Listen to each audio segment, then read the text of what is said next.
It's the holiday season. Hi, Danny.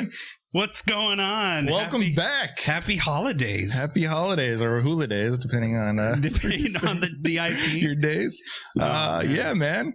We're back from Halloween. We are refreshed, and we're getting into our holiday shows. Well, I guess all the scary stuff is over because it's October's over, and that's the only time that there's any scary stuff is during October, right? Blasphemous. No, never. You're telling me that you can have horror, you can have slashers paradise fun throughout the year? Absolutely. Oh my. Especially during Christmas, which I find to be one of the creepiest times of the year, actually. It's actually pretty terrifying. You, as a kid, you believe, and because it's true, by the way, it's absolutely true. That if you, that this jolly fat man who slides down your chimney, if you don't have a chimney, he finds a way in. I think that was probably the part that always got me. Yep. I mean, yes, we were blessed to have a chimney, and it was fine. I remember going on top of the roof and looking down the chimney hole, and it's not a huge hole. No. It's not. It's a tiny. I mean, the chimney itself, but you got to fit a lot of stuff in there, wood and whatnot. But like the hole in the top is not big at all. No.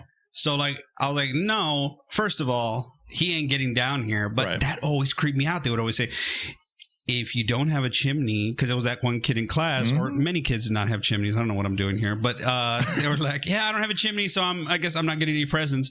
And the teacher would be like, no, he can get in. He can get in. Yeah. How terrifying that Santa has like all the passcodes. He has the call box. Well, that's the thing. It's like we're totally trusting of this guy to not only like come in and leave us gifts and come in, peacefully and not terrorize us, but also to like lock the door on the way out. Right. But only if you've been good, right? If you've been nice. Yeah. Because if you're, obviously you say naughty to certain circles, and naughty is just because it's like you have to be good or bad is way I think most people are comfortable with referring it to as far as like behavior. Because if you say like, well, are you going to be naughty or nice, and there's that one person's like, I guess I'm going to be extra naughty because it's like times have changed. Yes, absolutely. Right. But yeah, I think the older I got, the more I went, there's no way Santa Claus is getting down my chimney. I do have a chimney and all that, but there's no way.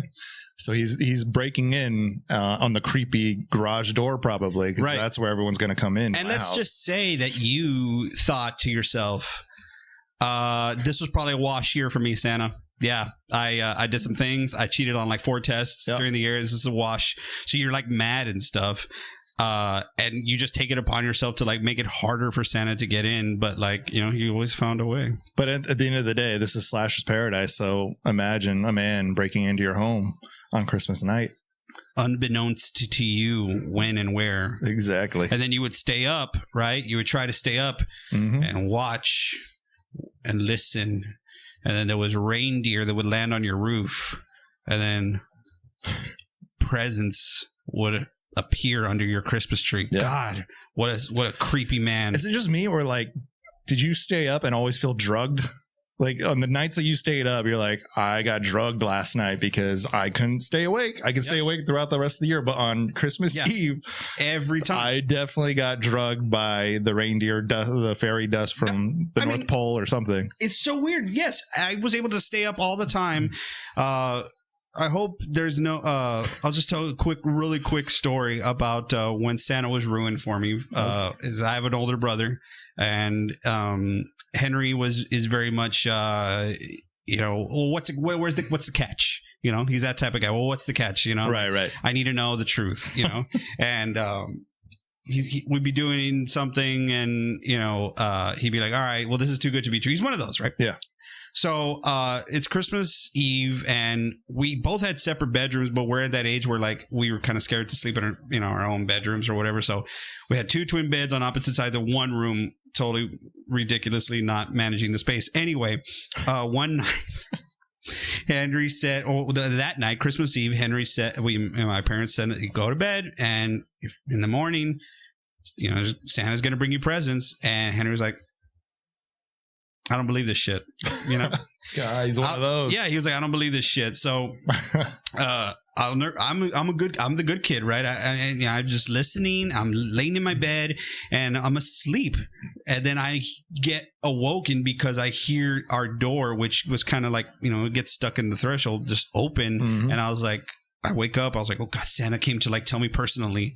You're like, you're an excellent kid. No, It was my brother opening the door, and he's now army crawling on the cover because we're upstairs. And what you're gonna have to do is army crawl out of the bedroom, go down the stairs to about the third or fourth from the top, so that you could peer into the great room where the Christmas tree was. Yeah, I had the same setup at our house. Yeah. So he's like, I'm gonna find out. I'm like, no, Henry, stop! Don't do it, please. They're gonna know. And he's like, shh. And he crawls, and he's like, now he's like, and you have to join me. And I'm like, why do I have to get in trouble with you? He's like, no, so you can be a part of it. So he's army crawling, and he goes down and he looks, and I see only the feet now sticking up from the bedroom, and I'm like, no. I go back into my bed. Yeah, that's some stress. That's some anxiety. I'm like, I can't do it. So I jump back into my bed, and I'm like, at that point, I'm like praying that Santa doesn't see Henry, and I just hear him go, and he's coming back into the room, closes the door. Santa's not real. It's mom and dad. And he just lays back in bed, destroying my world, destroying it. He ruined it because Santa Claus is real, but once you go against the rules, he's not real anymore. Well, see, then what happened was he knew that he needed to be proven extra wrong, right? So it's the Christmas morning, and my mom's doing one of these. She's like, the tired eyes. The tired eyes. We're opening all the presents. I'm losing it. And I'll take a drink here in a minute. And it's the mom Henry's thing. like, opening the presents. Like, I saw you guys. And mom was like, what do you mean? I saw you guys putting presents. And then mom was like, well, yeah, we were putting presents for you guys. Well, I thought you said Santa would do it. Yeah, Santa came after we went to bed. And Henry just went, oh, shit. Damn. Oh, gosh. I misplayed this whole thing. So good on your parents, man. Yeah, mom was like, that's where I get the improv. It was right then and there. She figured it out. So, yeah. That's a beautiful thing. Yeah, man. I think I didn't catch anything happening, but I remember waking up. So Christmas lights back in the day, a lot dimmer than they are now. So we had this huge Christmas tree. We had like the cathedral ceiling. So the tree would come up to almost the second level. Like, it was huge. And my poor dad would put like 100 sets of lights in there. Yeah. You know what I mean? But they're all so dimly lit. So when you like look down into the tree from the second story, it was like the most dimly lit thing. And it was like your imagination could just go off. There could be anything down there. And it's like, oh God, it's kind of scary, but it's Christmas. And I remember there's a few Christmas Eves where I go and just kind of look and creep myself out because I was that kid. And I remember I see from the top of the stairs, that's where my parents' bedroom is. The top of the stairs goes directly into their bedroom, and I'm around the corner. I see this white flash go right into their bedroom, and it was hilarious. I'm like, what is that? And I ran back to bed like, oh, I didn't see him. It was the white flash. It was the white flash. That year, he was wearing the white robes. Santa Claus was. Because he does, depending on how cold it is, yes. Yeah, he's got many different looks. It's not just the red and white. He's got the alternate outfits, Yeah, and that year, he was all white, man. It was a white Christmas. Gosh, Speaking of white Christmas, let's talk about Black Christmas. Ooh. One of my favorite horror films, because every time I watch it, it becomes even more of a favorite horror film for me. Danny, what's your experience with Black Christmas? Lance, I'm going to say something. Oh. I'm going to say something that I didn't think that I was capable of saying, given how much of a fan I am of Senor Michael and Halloween, the franchise. Yes. Black Christmas was the absolute OG slasher film. Yes. Everything after it might have drawn its inspiration from Black Christmas. Yes. This is the first. This is the OG. And I am big enough to say Black Christmas started it all. Mm-hmm. Halloween elevated it. Yeah. and people remember Halloween for it being, iconic to the slasher franchise, but the slasher genre started with this big bad boy. Yes. And you know what? It stands on its own 2 feet very effing well. Yes. And I call it the subconscious genesis for horror films, because I think a lot of people, I don't hear a lot of people ever mention Black Christmas anymore. Like, I remember way, way, way back before it became so popular, a lot of people were saying that Halloween in the pre-production was supposed to be like a sequel to Black Christmas. And then it, went its direction. Dealing with holidays. Right. Maybe. Kind of. Nobody really talks about Black Christmas. I feel like it's one of the most underrated things, but there's so many elements in this movie that you will see for the next few decades and even to this day that all came from Black Christmas. Now, Black Christmas comes out in 1974, same year as Texas Chainsaw Massacre. Right. 2 different movies. Very different movies, but if you combine the 2 of them, we got a mass killer in Texas Chainsaw Massacre, and then we have this incredible, there's just layers and layers and layers in Black Christmas that you just get to unwrap. It's like unwrapping gifts at Christmas, like under the tree. There's just so many little storylines on top of each other, and it just meshes so well, and it's so natural that all these things kind of bled over literally for the next several decades in horror films, and that's, I call it the genesis of our modern day horror film. I definitely see that. First of all, this movie itself doesn't pull any punches. It really, you're talking about the early 70s, and this I want to say that this takes as much or has as much ambition as far as like how over the top profanity is going to be used, and like maybe how grotesque some things are said, or like how much horror and terror you're actually going to show. I think that's probably the turn.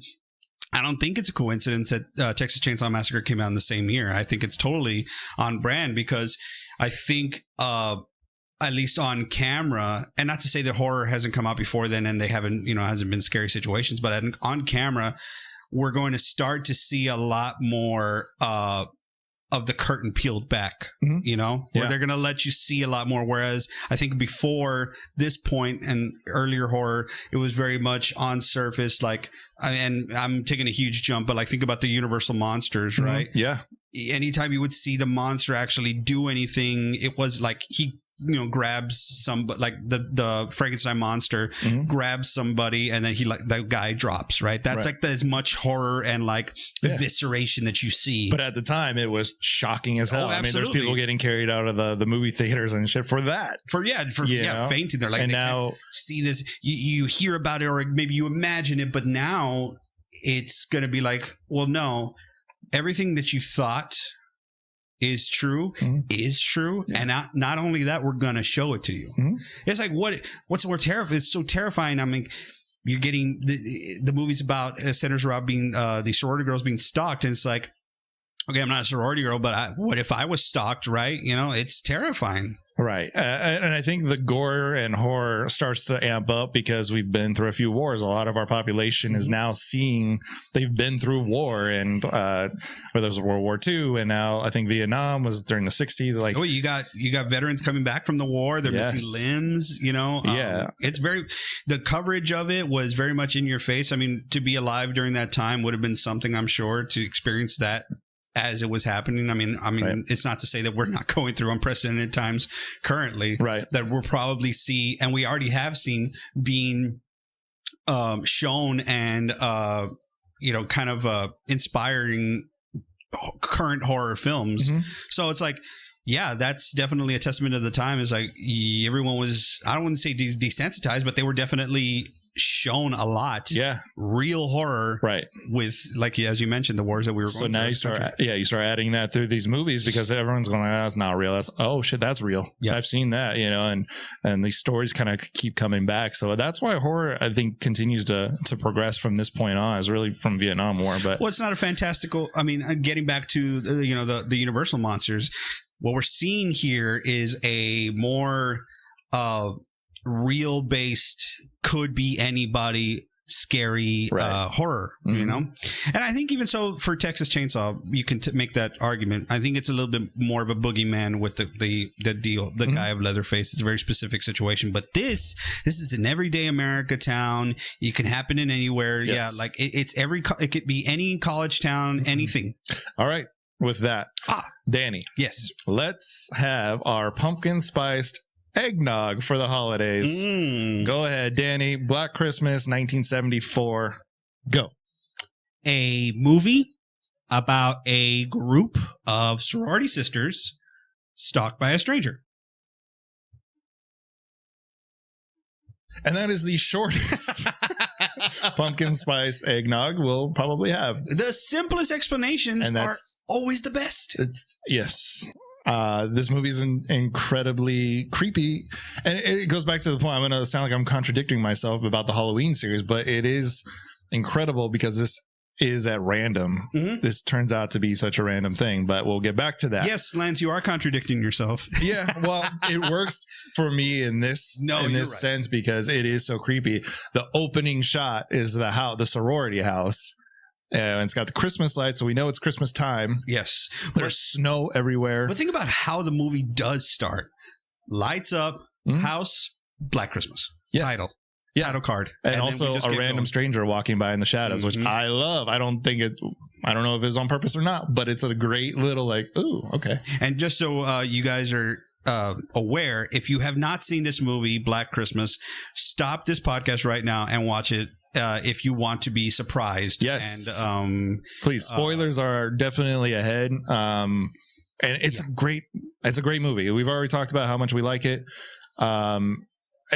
Again, going back to our personal experiences, this movie was hard to find for so many years for me. Right. Like, again, nobody really talked about it during the 90s when I was doing my little research and all this I just kind of heard references of it. So it was really incredibly hard to find at a certain time in life. And once I finally saw it, it is a dated movie. It's 1974, but it doesn't feel dated when you watch it. And it's this good. It's written well. It's acted well.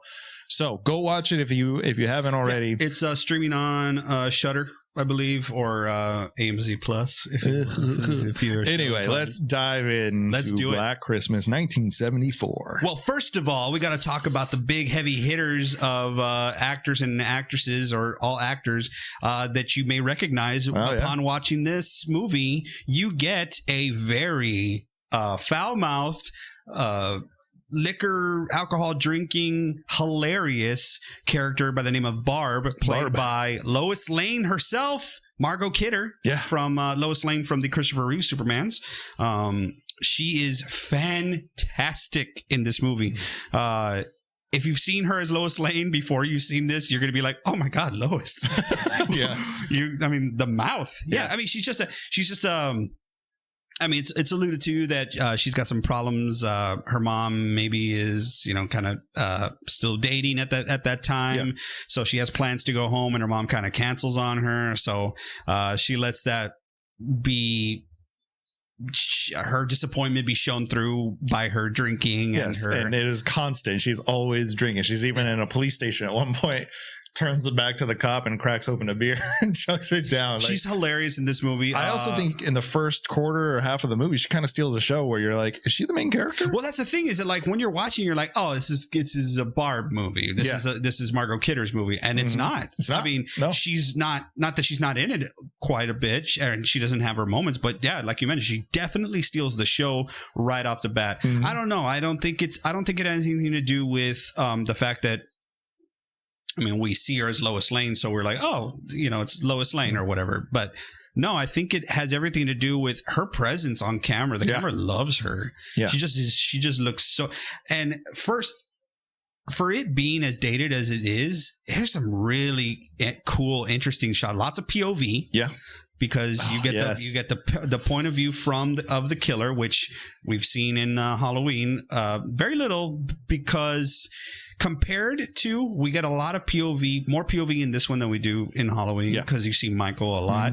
But it's really effective in this one. Yeah, it's like basically what happens is a group of girls, sorority sisters, are at their house, and it's like the day or two before Christmas break is about to just take into effect, right? Winter break. And remember, winter break, because this is technically a holiday film, but it's not a Christmas film by any means. It's just kind of happening during Christmas break, winter break, and all that kind of stuff. So, well, yeah, I mean, it's called. First of all, it is called Black Christmas, and you have some elements like the house is decorated a little bit, but the focus isn't on the fact that it's Christmas. It's just during the time of Christmas. It's almost like a backdrop kind of a thing to me. It's college, right? They're going on their winter break. A lot of them have. So you meet a lot of different characters, and I think what's so also, and I've said this, I don't know how many times, and I'll continue to say it to the day I die. If you have well thought out, drawn out, penned out characters with layers and with different backstories, and it doesn't take much. No. She gets one phone call, does Barb, gets one phone call, has a little brief conversation with her mom, and then the rest of the movie you're like, I can either relate or I know what this character is going through. Yes. And that now she is she important to me? Check. Yes, she's important. There's a plethora of that happening. It's not just Barb, it's every character in this I love instantly. I'm like, okay, great. Yeah, because you see Phil, right? Or I think it's short for Phyllis. She's the curly hair, she's got the glasses on. Spoiler, she makes a return to the franchise later. We'll get into that later. But she's like, you could see that she's maybe not as crass as Barb, but she's in that in between. Then you have someone who's on the full opposite of Barb, who is very proper, prim. She's called a virgin by Barb and stuff like that. That's Claire. Yeah. Right. And Claire's huge because Claire is going to be one of the first victims of the killer, but is so thoroughly referenced throughout the entire movie. It's always about Claire. Yeah. And she is the first victim. And she's always there. There's a constant, you constantly know where Claire is in this film. Nobody else does, though. And there's this really cool shot where they constantly go back to her. It's the same shot over and over again, but it's so what happens awesome. Is these girls are getting they have been apparently getting phone calls throughout the year, whenever they're getting these prank phone calls, and they're not prank, they're more obscene. And when I say obscene, guys, I'm not going to repeat to what the killer says. Sure you are. I mean, I might. No, I mean, because it's very graphic. Okay, so this movie, well, on IMDb, right, every movie is rated as far as, like, in the bottom, you scroll down, you can see what the nudity level is, what's the gore, blood, or whatever, what's the profanity level. This one is red, severe. It's the most profane, because if you listen to the call, he uses very disgusting language, and I watched it with the subtitles. So I got all the juice. All of it. No, because so you see the girls, right? And they're huddled around, and they've got these calls before. Right. They've got these calls before. This is a known prank caller. And what you see, and the point I'm trying to make here, is you see these girls around this phone call, and you see the development of the characters. And because how are you reacting to this crass, really crass call? And we see Claire is very much offended by it because Barb kind of eggs him on and says a lot of hilarious. By the way, first line of the movie is the introduction to Barb that I wanted, because it's the shot of the house, and they go inside the house, and the first line is by Margot Kidder saying, "Who left the goddamn door open?" Right away, right in your face. I'm like, I like this girl. Yeah, she kicks ass. It's the perfect. You're right. It's the perfect line, because it also sets up, like, the doors are open. They left every door and window open in this place because it's a sorority house. It's college. Also, these girls can be playful with somebody calling them because they think it's just a frat boy down the street. You know what I mean? Like, there's so much of that going on in their world that it's like, just another day, another weird dude. Deal that girls have to deal with in college, like, and every day. It's just stupid and disgusting, and but they have a very thick skin. They obviously put that out there right away, where Barb especially don't care, but Barb gives a jab back at. Oh, right. Yeah. What does it go? Because he's saying something he wants to do with his tongue, and what does she say? Go stick your tongue in a wall socket. That'll give you a charge. Yeah. I got him good. Yeah. And then what does he say? Oh, I'm not gonna say it. Huh? I don't want to say it. His rebuttal at the very end. Sorry. Yes. The call. It's not just vulgarity. There's like gibberish in between each word, crackling, and the sound of it is terrifying to me. Like sound can really get you. This is the sound that's going to get you on the phone. Like it's this. You're right, snarling and this whining and just crackling, and then he'll throw out some vulgarity. And then at the very end of this call, after Barb's giving him the jab, it's "I'm going to kill you." Click. Right. How fucking terrifying is that? And you see Barb go, "Ha. Oh shit." Yeah, because it was playful. You know, you got somebody dirty talking on the phone. That's one thing. Right. But now the stakes have changed. And remember, like I think everyone can hear it, and then she pulls the phone to herself. So she's the only one that we know hears it at this point. Right. So she goes, gulp, click. Okay. So that didn't sit well with Claire. Claire's like, you shouldn't egg somebody on like that. And Barb kind of goes back and forth with Claire. Claire's like, you know what? I'm just going to go pack because Claire's going to leave tomorrow. Mm-hmm. She's going to meet her dad, and she's going to leave. We should mention this entire time, the killer is in the house. Oh, he has snuck in through the attic, whereas he is going to, this could be his base camp pretty much. Nobody ever thinks to check the attic for anything, but we'll call him Billy, right? Yeah, the killer. Yeah, it happens on several of the phone calls. Actually, I think it's the second or third phone call.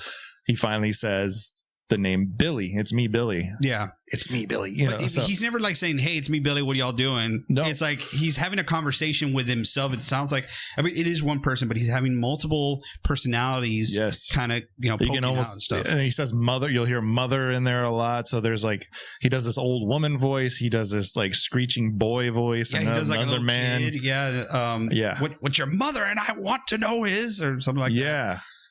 Oh, it's so creepy because it's so nonsensical a lot of times. It's like it's random. Yes, that's what I think is at its core so terrifying about this movie. Yeah, and it's established in the POV that you were kind of talking about. I don't think we ever finished that, but the POV, he climbs up the house, the lattice on the side of the house, and gets into the attic, and we watch all of that happen through the eyes of who's going to become the killer and who's calling these girls from inside the house. So it's already established. This guy's in the house. Us as an audience knows that. These girls do not, and they won't for quite a while. But there is zero reason, Lance, you should suspect that the call is coming from inside the house. Yeah, why would you? Because there's one line in the house. Technology has changed over the years. Yeah, okay, Danny, you have a point to make about this? It's just there is such a nice you would never suspect that the two are connected to, like, well, what did I just watch? Is someone in the house? Because you're like, maybe it's just been like, because POV is not new. We've seen POV many, many times, but you're almost like, is your mind playing tricks on you? You're like, wait, somebody is in the house, right? I just saw somebody sneak up. But then they get this call and you're like, well, okay, there's no way that they would be getting a call from the house. It is later revealed, because I got to also mention one of my other favorite characters. There's a lot of favorite characters of mine in this, but the best house mother I have ever seen in my entire effing life, Mrs. Mack. So freaking, by the way, so awesome because she has hidden whiskey bottles all over the house, like ridiculously hidden them. Like there's a book that she opens and it's like cut out to where she's got a whiskey bottle stashed. She's over there. She's brushing her teeth at the end of the night, and she's like, "Oh, where did I put the other one?" She has it. I'm sorry, microphone. She has it hanging by a like a chain and like the back of the toilet where the water is, and she's just it's established she's just this like ridiculously like over it mother. Watch figure. She's over it, but she's still like attached to the girl. She takes care of business. Like the girls like her. They like buy her a gift, which is one of my favorite parts. They buy her a muumuu. And she turns to the camera and goes, and not directly at the camera, turns to the camera where the girls can't see her and goes like, "Oh God, what is this?" and turns around. They're like, try it on. And she's like, oh no, I'm not going to bed. Yeah. Oh no, she hates it, but it's so funny. God. Like you see the dynamic of all the women in this house, and it's so funny with her being like the pinpoint on all. I love her character, and for the exception of Claire, you see all the victims eventually.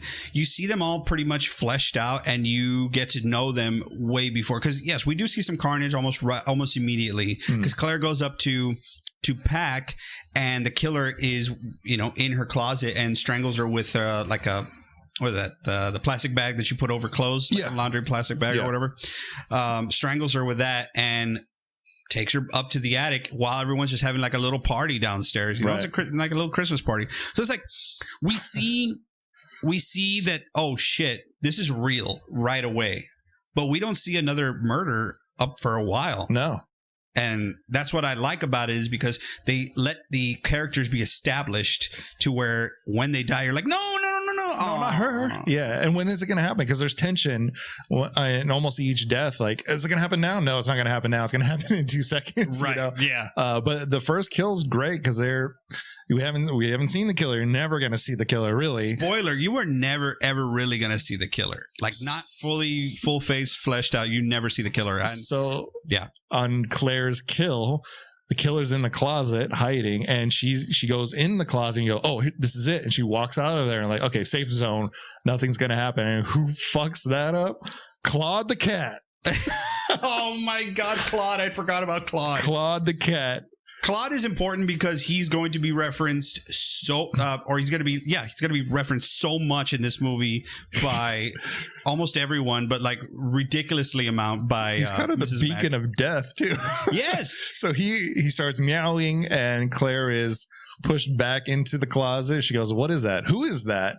Because you can make out that there is somebody behind the plastic. I think that's what's very creepy about that moment, is that like you never fully see the killer. He's usually behind something, or it's like an eye that's lit. Yeah, we've heard the breathing. So we know that there is somebody in that closet in this dark corner behind the plastic bag. And fucking Claude leads her back into the closet, out of the safe zone in the light in the room, back into the closet, and boom. This is why cats freaking suck. Oh, come on. No, they do. No, this cat, a dog would never ever lead you to your doom. This fucking cat, it's meowing this girl or the victim into the closet where the killer is. A dog would never do that. No, it wouldn't, because cats, if you're drowning, they'll let you drown. A dog will bring you a rope and save you. That's why cats fucking suck. Cats suck. So is that why Michael Myers always killed dogs? Yes, of course. I mean, yeah, because Lester found him, and Lester was barking again and getting on everyone's nerves again. And that's why, he was like, hey, Michael's right there. I'm telling you. And that's why he kills Lester. And he kills Sunday, too. God, so again, that goes into the subconscious genesis of all films. Everyone looked at that and said, okay, fuck the cat. Let's kill all the dogs. Like, this is one of those genesis moments. Yeah, because the dog will help you. I mean... If my dog would fucking run away, but I mean, what? Charles, my dog would run. He'd be gone. Well, maybe I'm, because I have that, tiny Maltipoo of Loomis, that somebody whispers at my front door, and he's like, oof, oof. he's just like, I'm like, wow, that's a guard dog, but yet sometimes he is totally oblivious to some stuff. Yeah. Anyway, but yeah, no, Charles, that would be hilarious if Charles is. Don't go in the closet. I gotta go. Who's this? No, but that Claude, man. Claude really screws Claire up. So Claire's dead. The party's going to continue, and the day's going to end. And, there's going to be a lot of, like, cool moments that, like, we find out how much of these characters are intertwined into other people's relationships. So we meet right away the next day Claire's father, who was waiting to meet up with her. Yeah.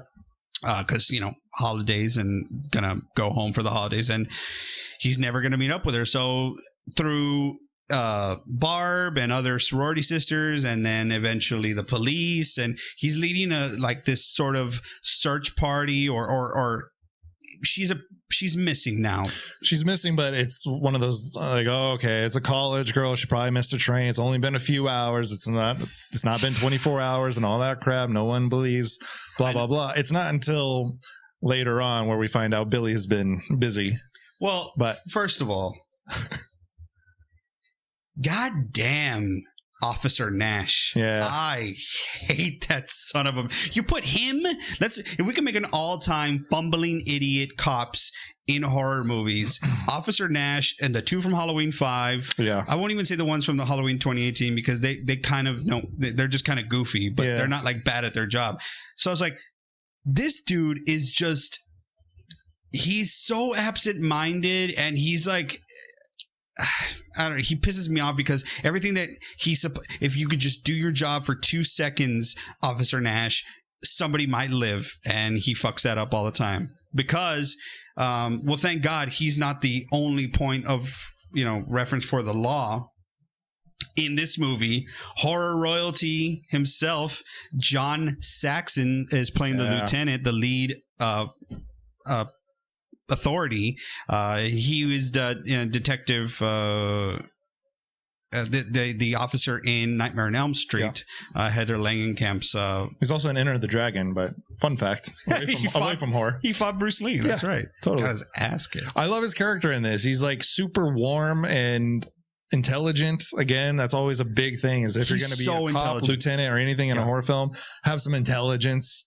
And he has it. He's always pretty much on the point. Once he finds out what's going on, he kind of goes to the sorority house. Now, what if you put him and Sheriff Meeker on the same team? I knew you were going to say Meeker, yeah. Yeah, well, you have... I mean, because I'm not going to say Brackett. Because that's a team, though.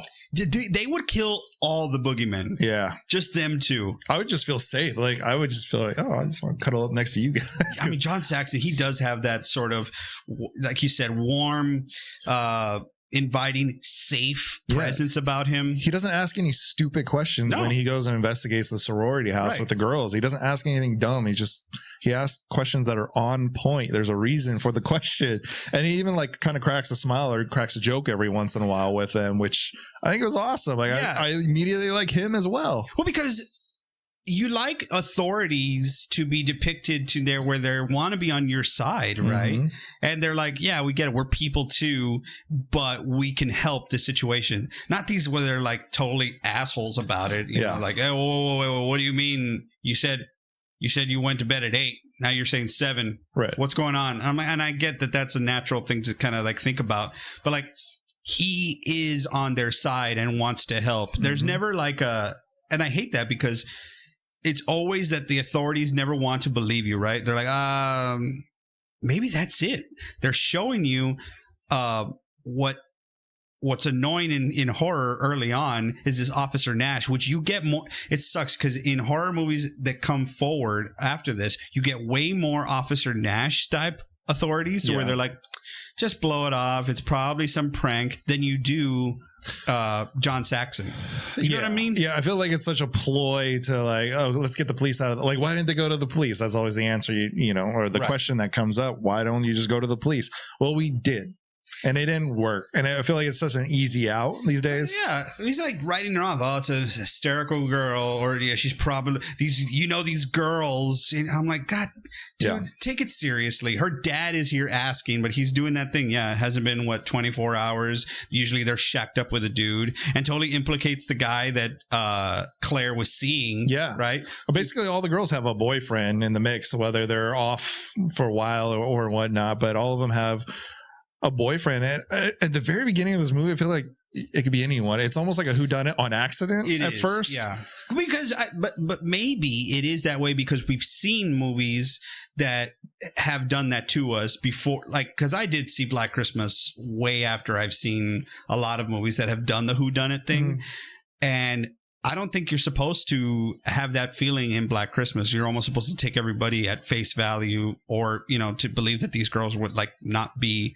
It's not a Blumhouse. Oh, it was always your best friend all along.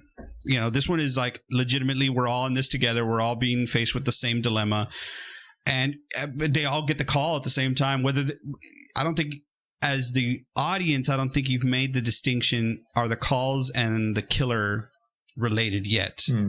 But also, I want to mention the interaction between Mrs. Mack and Claire's father. Oh, yeah. I'm so glad he came back to this. Oh, my God. That is because she's the house mother and she's trying to, like, you know, she's the face. Adult representation, the adult presence of the house.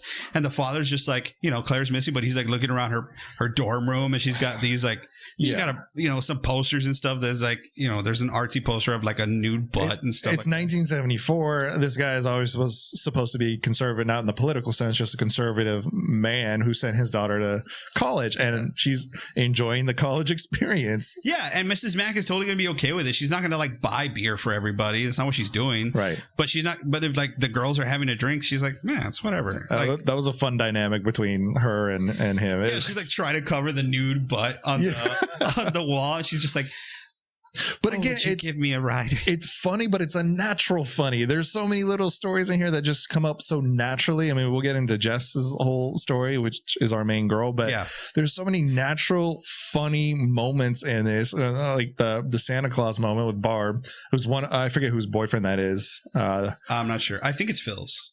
I'm not sure. It might, I think it is. He's definitely a friend. Yeah, and he's dressed up as Santa Claus. And the first shot we get, I'll give you the rights to the impersonation here.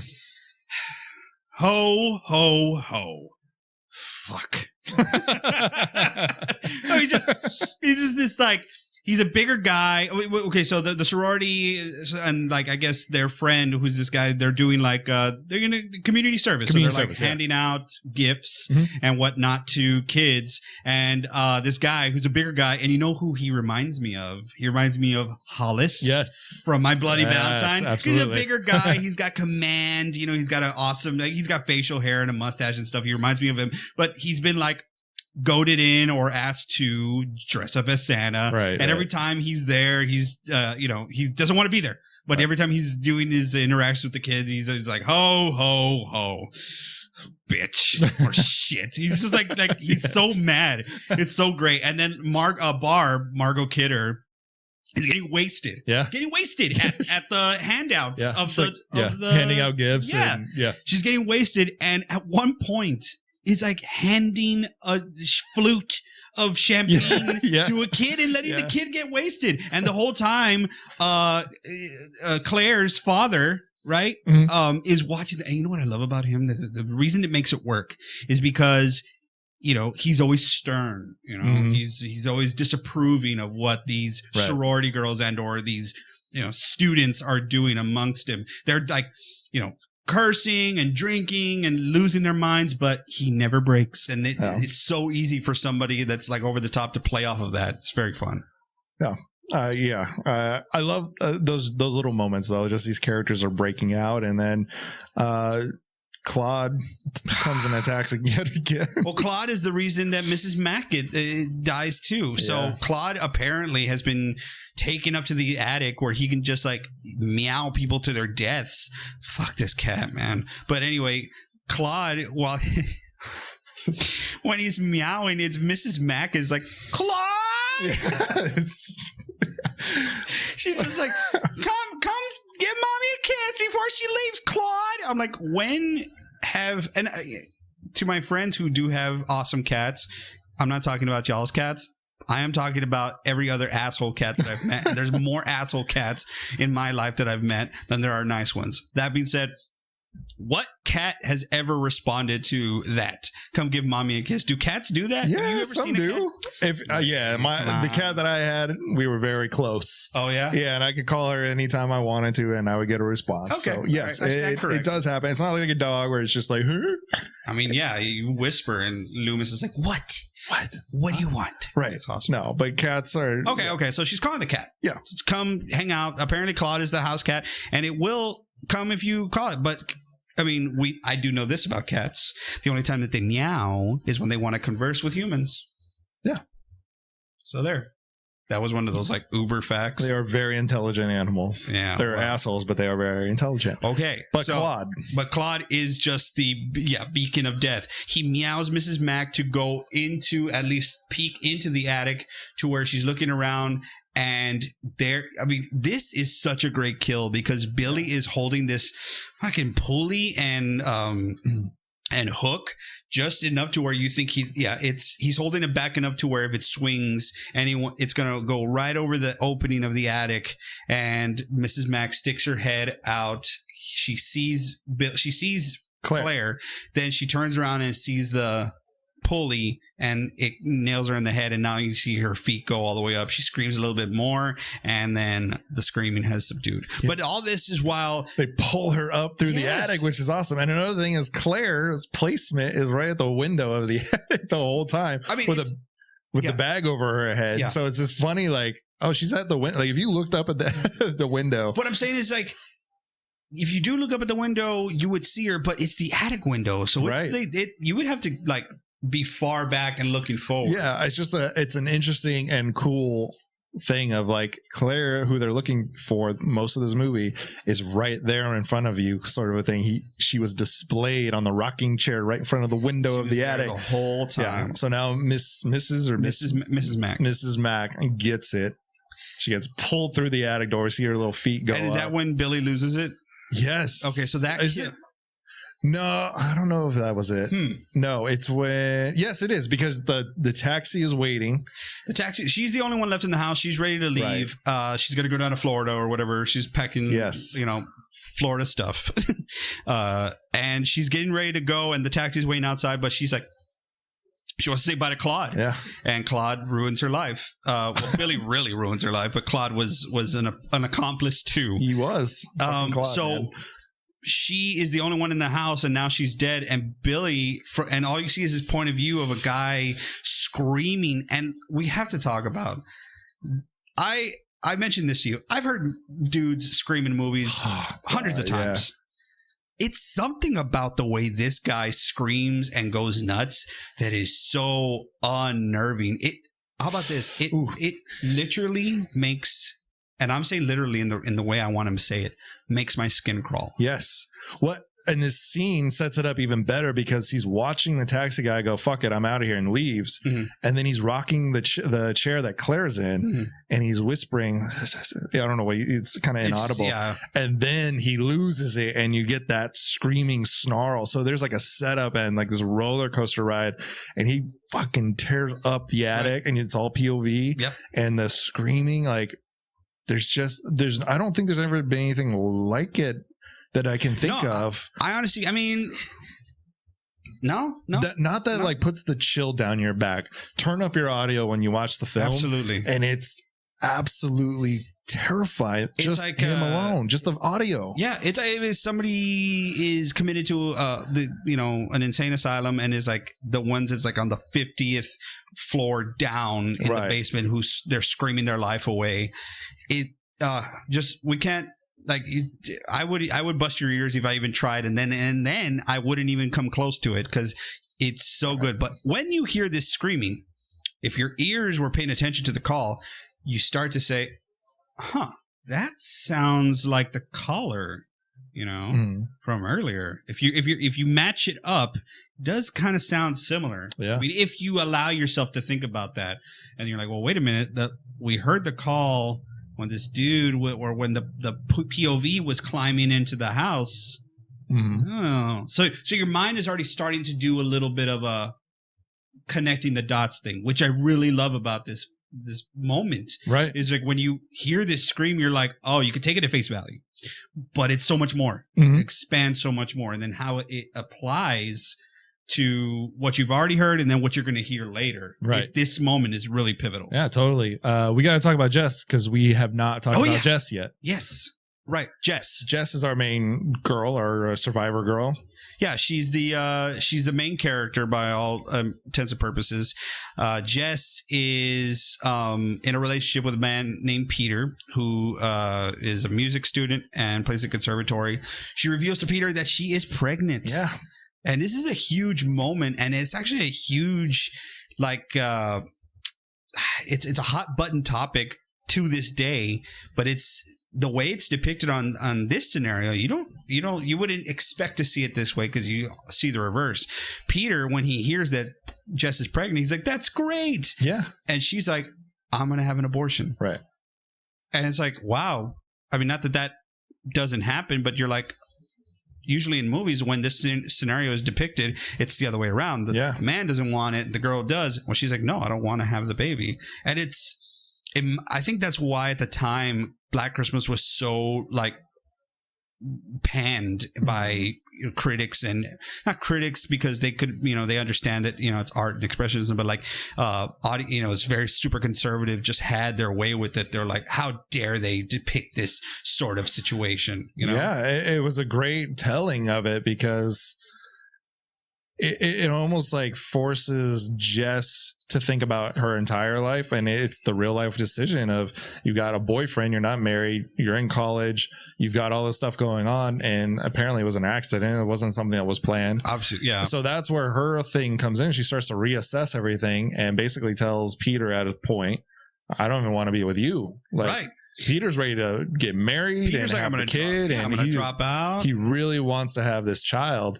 And then we get the mad piano scene because Peter gets this news and she drops it on him before he's going to have this huge audition for the conservatory. Oh. And as he's playing the song, I was watching it and I was like,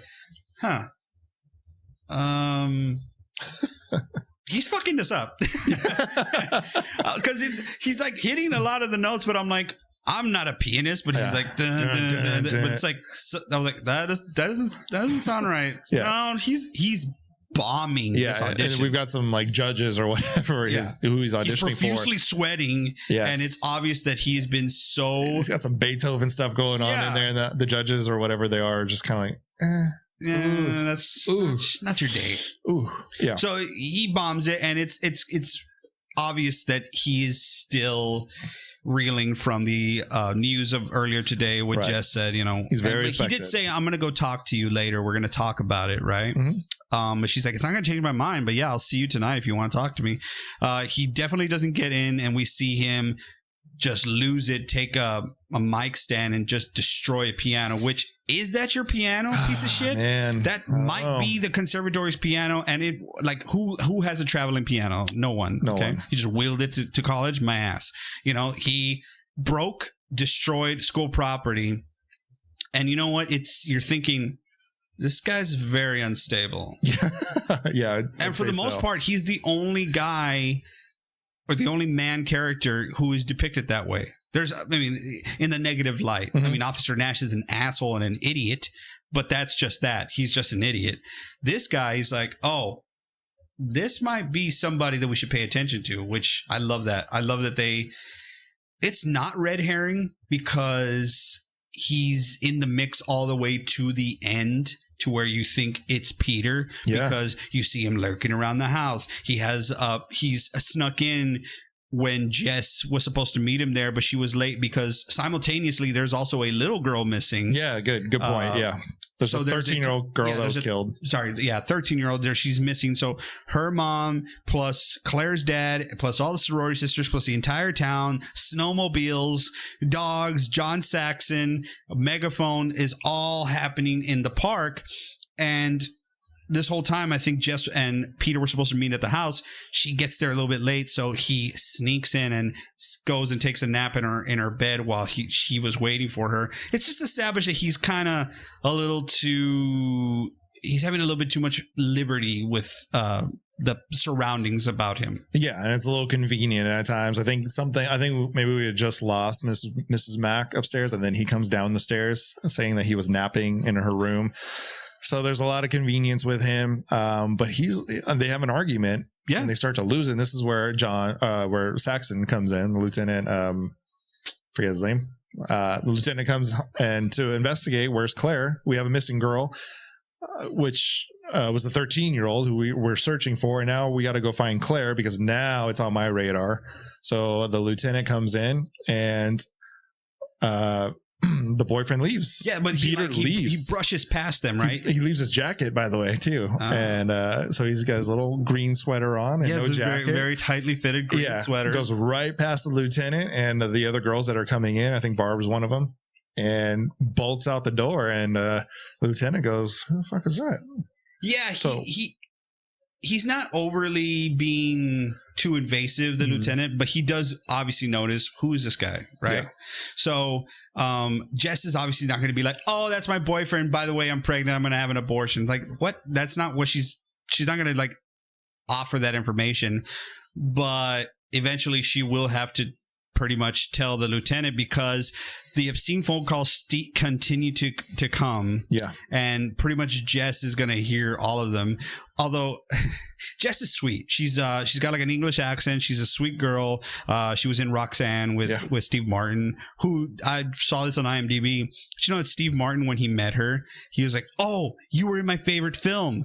And she thought it was like some like other movie that she did, or like, I don't know, like a Shakespeare movie or something. I don't know what she did. And he was like, "No, Black Christmas. Black Christmas is one of my favorite films." Apparently, Steve Martin's seen it. Like he's revealed, he's like, "I've seen that movie over 27 times or something." Wow. Like that. So, but I get it. But this movie's awesome. It's up there with a lot of people's top 10s, top 5s, whatever. So, anyway, yeah, Peter's established he's unstable. The calls keep coming in. They're going to set up a trace, but this is the 70s, so setting up trace calls. You can't star 69 anything or whatever. So this is about kids who don't have technology or haven't lived in the last 20, 30 years. We used to have operators. My mom was one for GTE where awesome. You call the operator and the operator would be like, okay, who can I get you in contact with? And she takes your line and puts it in the other person's line. Yeah, she talks to a lot of people, Chuck Norris being one of them. Hi, Mom. Hey. Yeah, and that's how you would get a hold of people is you call the operator and the operator would patch you to that person. And operators were kind of around up until I think the 90s, and then it went away when we started to get cell phones and all this kind of stuff. I mean, at this point, yes, it's still antiquated, but it's a little bit more advanced because you could dial the numbers yourself, but it's a rotary phone, I believe, which... I love those phones, you know. If you want to call somebody, you got to work for it. Yeah. 7, you know what I mean? Yeah, so, totally. But anyway, so they're going to set up a trace to see where these calls are coming from. But it's a mechanical trace. This isn't like an electrical thing, right. So keep going. Yeah, the technician's awesome. I love that guy. His name is Graham, and I'm like, was that on purpose because of Graham Bell? Anyway, my name is Graham. I work at the phone company. Tell me another one. So stupid. Anyway, so this guy, he's got to go back to the base, right? He's got to go back to where the hub is for that quadrant. All right. And he's got to find out where it's old school. He's got the cords going in. He's got to find out where the call is coming from and all that stuff. Whilst the call is happening. Look, I'm not going to pretend what the hell is going on with this phone company tracing scenario. The point is he's looking for something and we need to let him look, but it takes time, right? Mm-hmm. It takes time. So they tell Jess, when the calls come in, you got to keep him on the phone for at least 10 minutes? That's a long phone call. For a while, you got to, okay? 10 minutes. No, but like, I don't want to have a call for 10 minutes. No, you got to keep him on the phone for a long time. Meanwhile, Fuller is listening as well at the police station. But like, who wants to keep this obscene phone call going for longer than it has to? I mean, she is getting these calls and they are very obscene and they're very disturbing. Like, this guy's just calling and he's just like, Billy!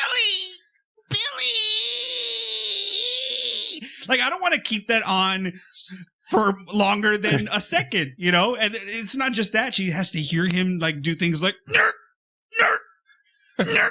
Like, is that what it sounds like when he's, doing it? I don't fucking know. But anyway, yeah, that's what's going on. She has to wait for that to happen. But this scene, you just mentioned it. There's so much tension in this scene of just watching this guy he's going down rows of lines of phones and phone numbers and all this kind of stuff, trying to find where this bell is going off so he can connect the line and figure out who it is.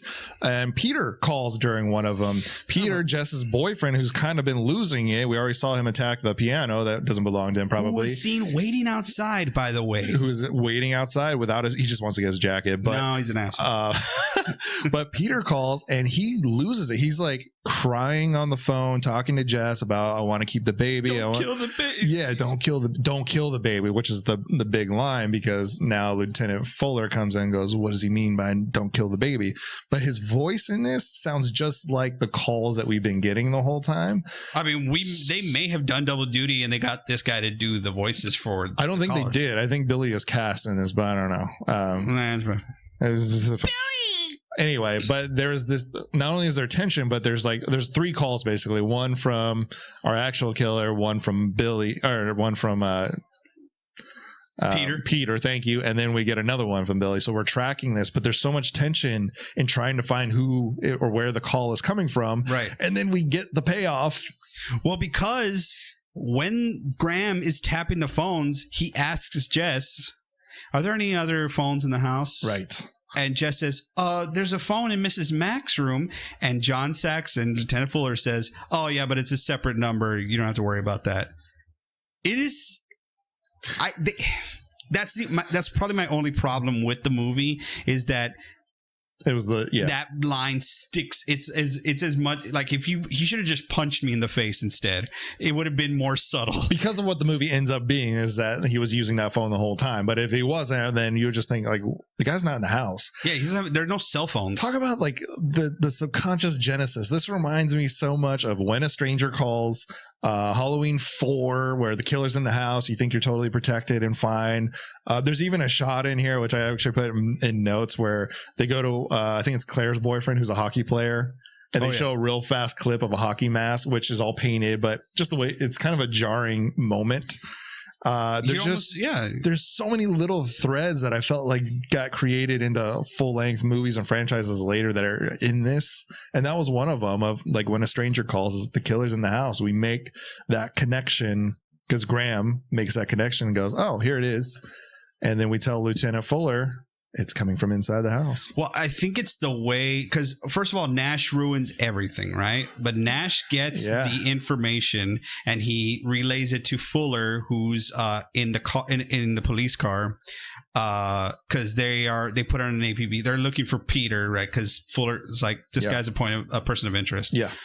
So they're looking for him, simultaneously also dealing with the fact that they did find the 13-year-old girl. The search party did dead in the park. It was her mom. Just that's such a terrible moment. But so there's now the search party is, they're out and they're looking around. But anyway, phone company calls Nash and tells him the call's coming from this address. Right. So Nash calls Fuller on the radio. And he says, he says it's coming from 798, whatever, Belmont, or let's just say, right? And Fuller goes, Nash, you dumb idiot. You messed it up. That's the house that the calls are coming from. The calls are going to. He's like, no, they're also coming from there. Right, yeah.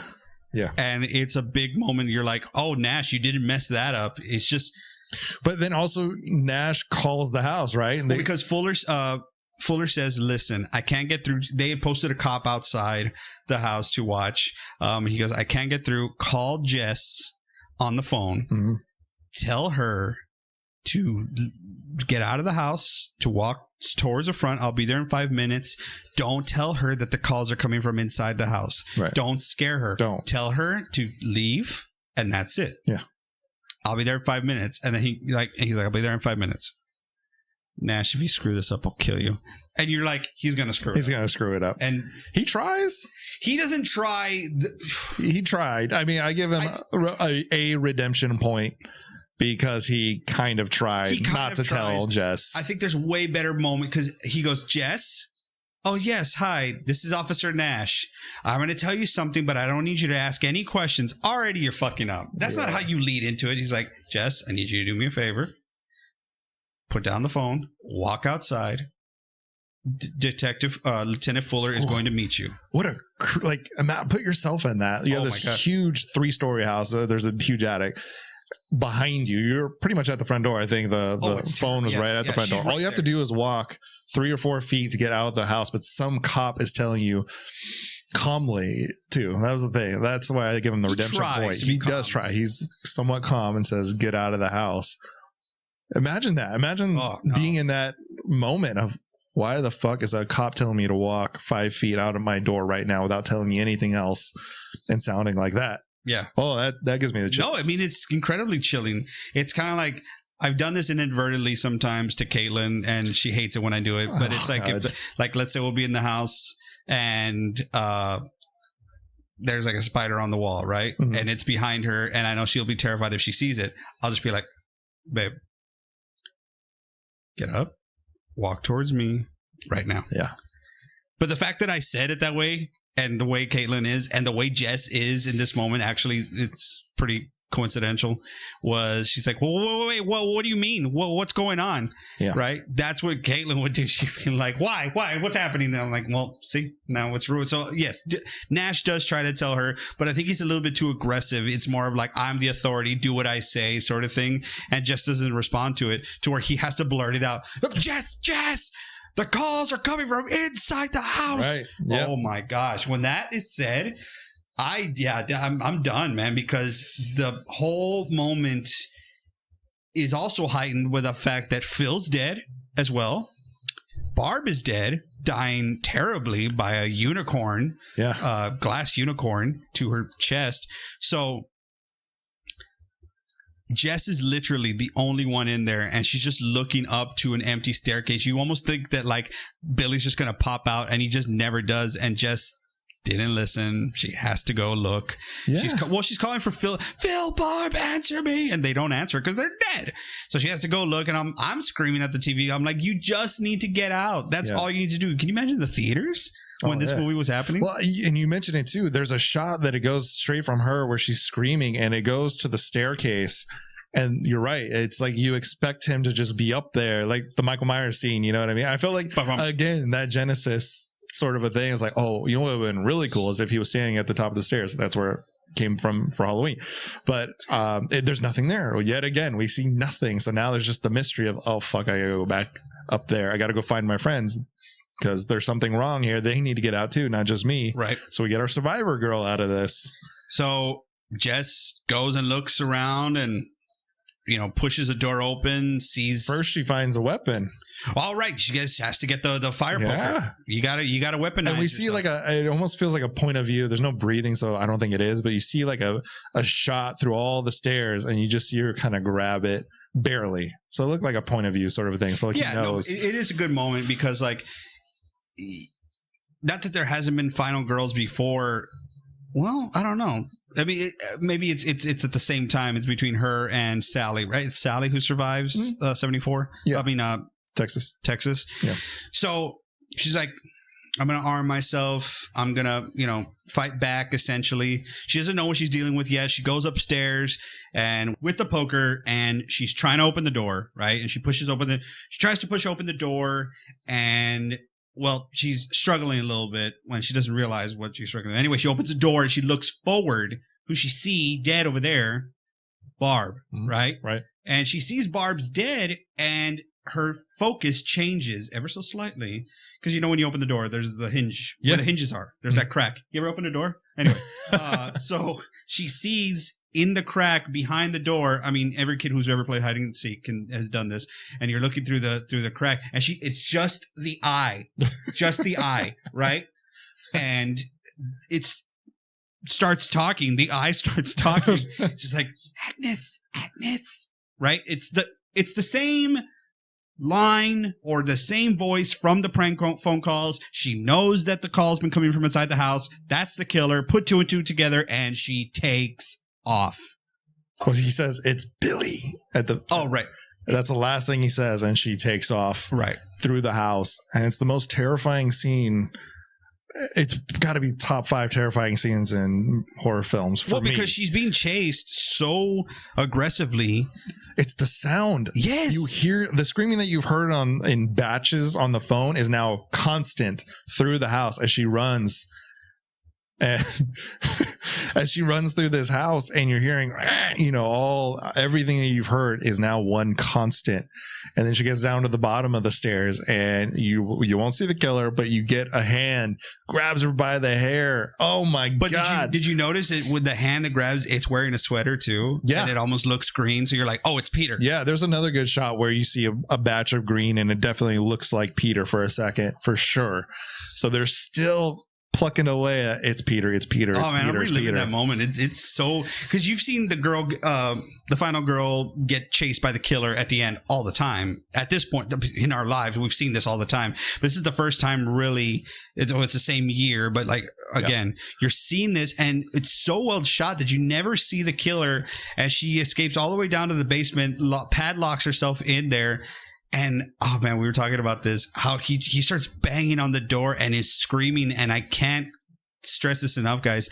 This scream is so, it makes your skin just want to leap your body. If your skin does not crawl when you watch this, there's something wrong with you. Yeah, you could probably do the same voice yourself.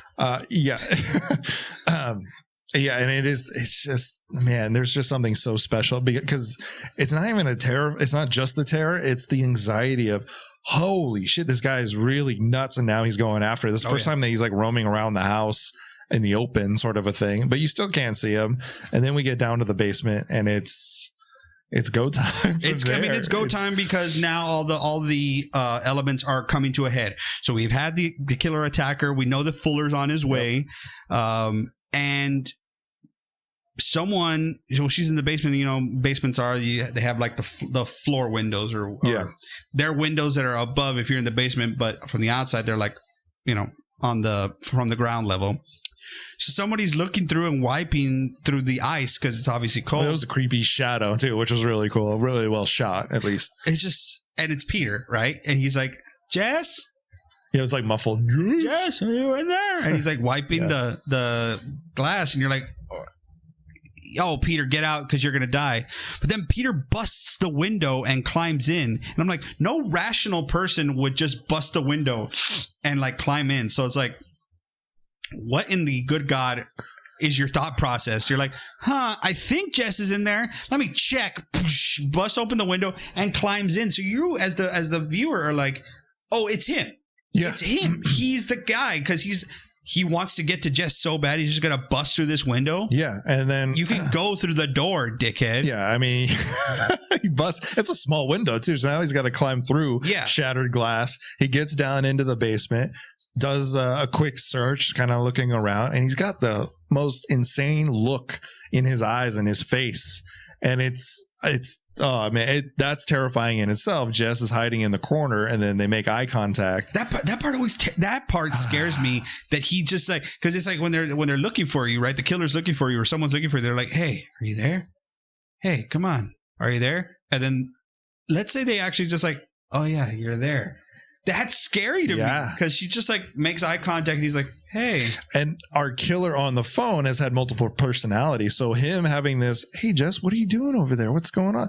You're like, no. I don't trust that. Why didn't you call? You were just crying a little while ago. You busted up the piano. You stormed out of the house after an argument. Like shit's going down with you. Yeah. And we just see him kind of walk out of frame towards Jess.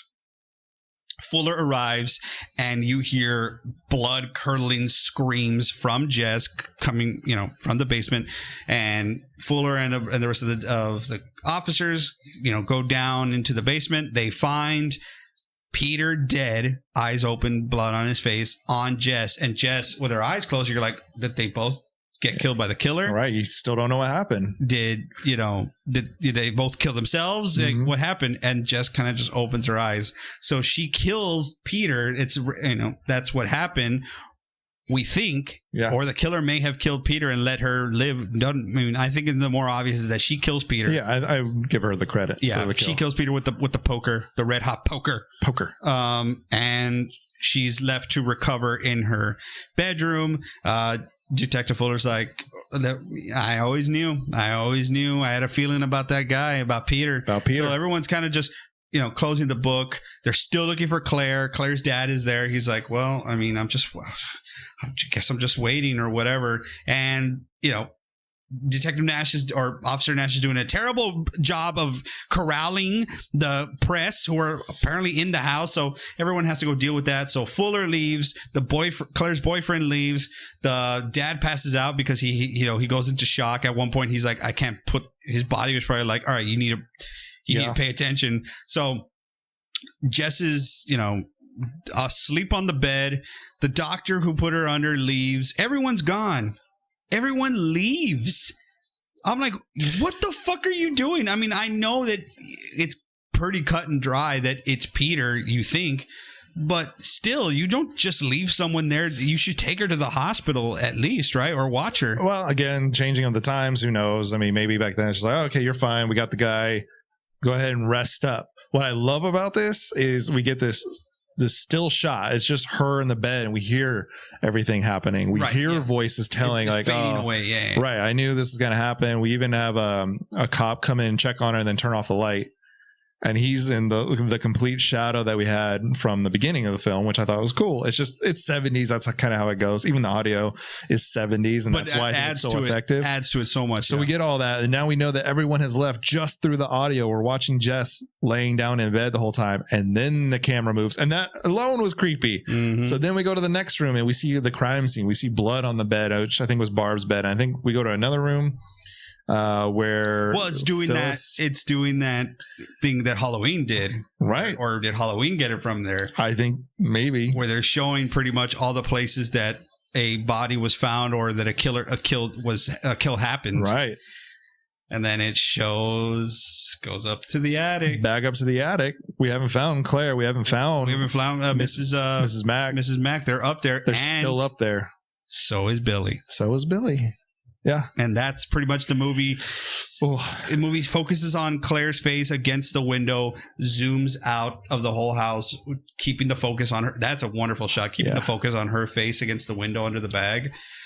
Zooms out, shows that there's a cop posted at the front door. And what starts happening? The phone rings. The entire credits roll while the phone. Very short credits, by the way. Not very many people are part of this production, apparently. But not only does the phone ring through the entire credits, it rings louder and louder and louder. And on top of all that, the cop that's left behind even turns around for a second. Like, should I answer that? That's such a little fucking detail that I love. That maybe it was on accident, but the fact that the guy's like, no, I guess I'll keep going. We know that the killer's still in the house, still making the phone call, still ready to kill Jess. All the cops left think the book's closed on Peter, and not even close. Who's he calling? He killed everybody. He's loco. And you know what? There was no reason. He just did it because, and that I think to bookend my love for Black Christmas, which I absolutely love this movie, is the one constant of what I like in a horror film.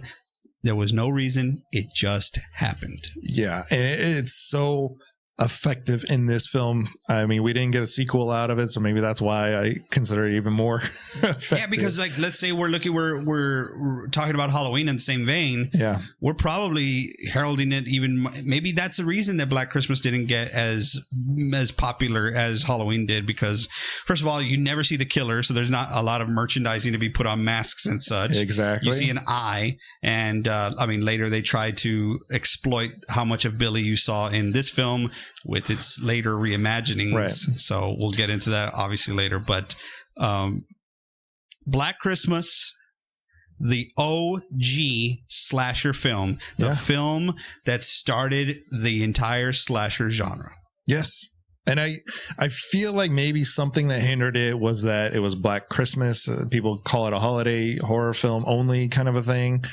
I don't know what it is, but people do not talk about this film enough. And I've seen it actually gone into like different podcasts and different like forums, and they'll put it Black Christmas versus Halloween. Mm-hmm. And let's talk turkey, Yeah. And you know what? This movie can stand on its own. The fact that it started it all, the fact that there are definitely some things that look like Halloween may have been inspired by and or, borrowed, I'll say. But I won't go that far. But there is definitely a lot that this movie inspired future slasher films to use. Definitely watch 10 out of 10 would recommend. Oh wait, we're supposed to do our man, we gotta rate the film. Come on. Rate the film. So how many candy canes do you give this one, Danny? I give this candy cane, this movie, out of 5 candy canes. Yeah, out of 5. I will give it 5. Yeah, 5, absolutely. One of my favorites. If you haven't seen it, see it. Every time I watch this film, I like it more and more and more. I'm going to watch it again before Christmas happens. I've seen it like over 4 times or whatever. And sometimes I'm like, oh, it is Peter who's the killer. Yes. I'm like, what? How do I? There's so many intertwining stories. But again, what I emphasize on that is they all come up so naturally and each character bounces off each other so naturally that it's just a good film. It's well written, I believe. And the killer's just terrifying in this. And you're on the hook until the very end. And it's just one of those like perfect horror films almost. I mean, it's very close. Oh God, it's going higher and higher up my top 5, up my top 10 or whatever. Like every year I watch it and like, man, it just gets better. And it's old. It's 1974. Like it just has aged so well, I believe. So on that, yeah, definitely 5 from both of us. Definitely gushing about this film, rightfully so. Yeah, absolutely. Anything else to say about it, Danny? No. Just really watch it and enjoy it. Merry Christmas. Merry Black Christmas. Merry Black Christmas. All right, that's Danny. I'm Lance. This was Black Christmas 1974. And Slasher's Paradise is reminding you to lock your door. Bolt your windows. And who left the goddamn door open? Join us next time on Slasher's Paradise for another holiday treat. Possibly. Possibly. That's Danny. Bye.